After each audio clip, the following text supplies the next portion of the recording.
The Covidiot and the Quest for a Free Hot Dog by John Cooper. This is the tragic story of the Covidiot. The Covidiot couldn't think for himself.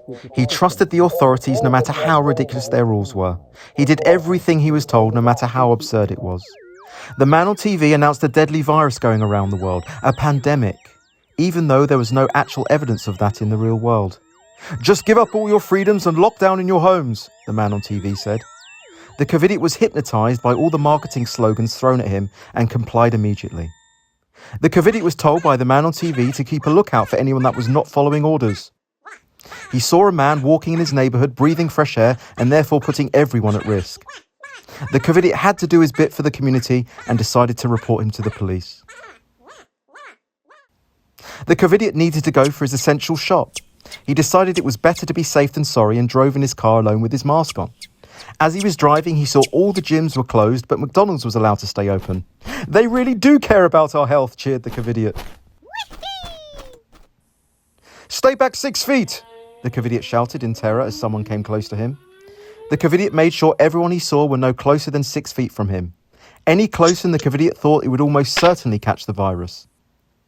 As he walked around, he noticed the books, toys, electronics, home decor, bedding, gardening supplies, sports equipment, makeup, craft materials, stationery, furniture, seasonal items and outdoor gear were all closed off from the public. Yet the alcohol section remained fully open. The Covidiot didn't see any issue with this as he strolled past. The Covidiot was delighted as he finally found what he was looking for, something that would guarantee his survival. On the way home, the Covidiot stopped off in his local restaurant. He panicked as there were so many dirty spreaders in there. However, when he sat down and his meal arrived, he took his mask off. "Oh goody, the virus can't get me if I'm eating my dinner," said the Covidiot proudly. That evening, the Covidiot watched the countless TikTok videos of doctors and nurses doing synchronized dance routines that would have taken hours and hours to rehearse and perform during a supposed pandemic. However, the penny didn't drop for the Covidiot that the hospitals were obviously empty. The next day, the Covidiot received the sad news that his nan was dying in her care home. But the man on TV said people could not see their loved ones because they need to stay home and stay safe instead. The same day, a Black Lives Matter rally took place near the Covidiot's home, and the man on TV said you couldn't catch the virus if you're at a BLM rally. "Oh, wonderful luck! I'll go to that instead," said the Covidiot.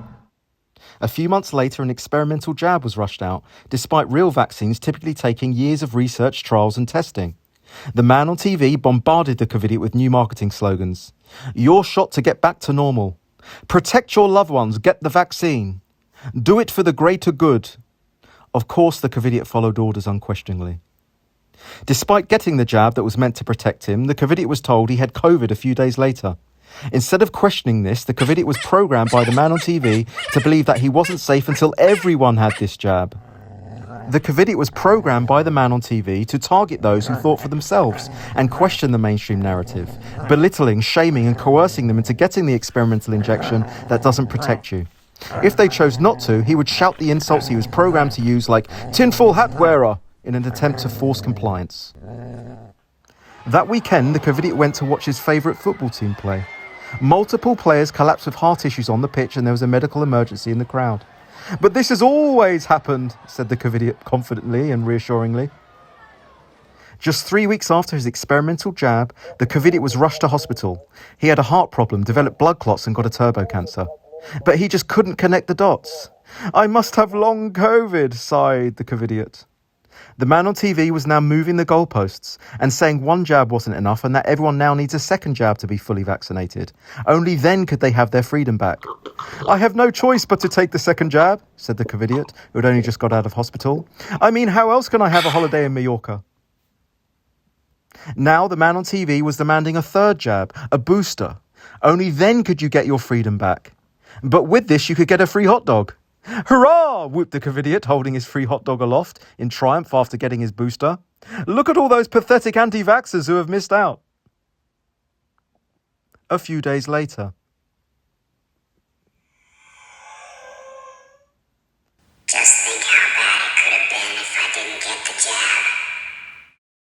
jab. The Covidiot and the Quest for a Free Hot Dog, out now on Amazon. The perfect gift for your Covidiot friends and family to remind them how fucking crazy they went.